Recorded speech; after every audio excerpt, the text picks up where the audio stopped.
So, at Intellix, we are really focused on digital transformation. As analysts, we are looking at how all these pieces are connecting and the state of transformation around the industry. And it's been fascinating over the last 4 or 5 months. Some in fact, have said that we've seen more digital transformation in the last 4 or 5 months than we'd seen in the previous 4 or 5 years. And I think there's a pretty good case to be made for that. And so I think what is interesting from my perspective in looking at this is that if you're a security professional right now, we have all this stuff. I mean, we obviously transformation is not new. We've been talking about this for a long time, but it's been accelerated through this whole process. And so with that acceleration, I'm going to presume comes a changing security landscape. And so if you're the security professional, if you're maybe a network professional, you're trying to make sense of all of this, I guess that's where I want to start. Like, what's changing? What's happening? What has all of this brought, and what should we be paying attention to right now?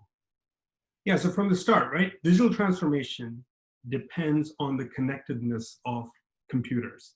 And so this is, originally are the LANs and then the WANs and eventually the internet and everything that goes along with it. And of course, with that comes, a certain threat domain, just by the sheer fact that all these computers are connected to each other presents security risks that some will seek to exploit. This is more broadly the domain that we call cyber.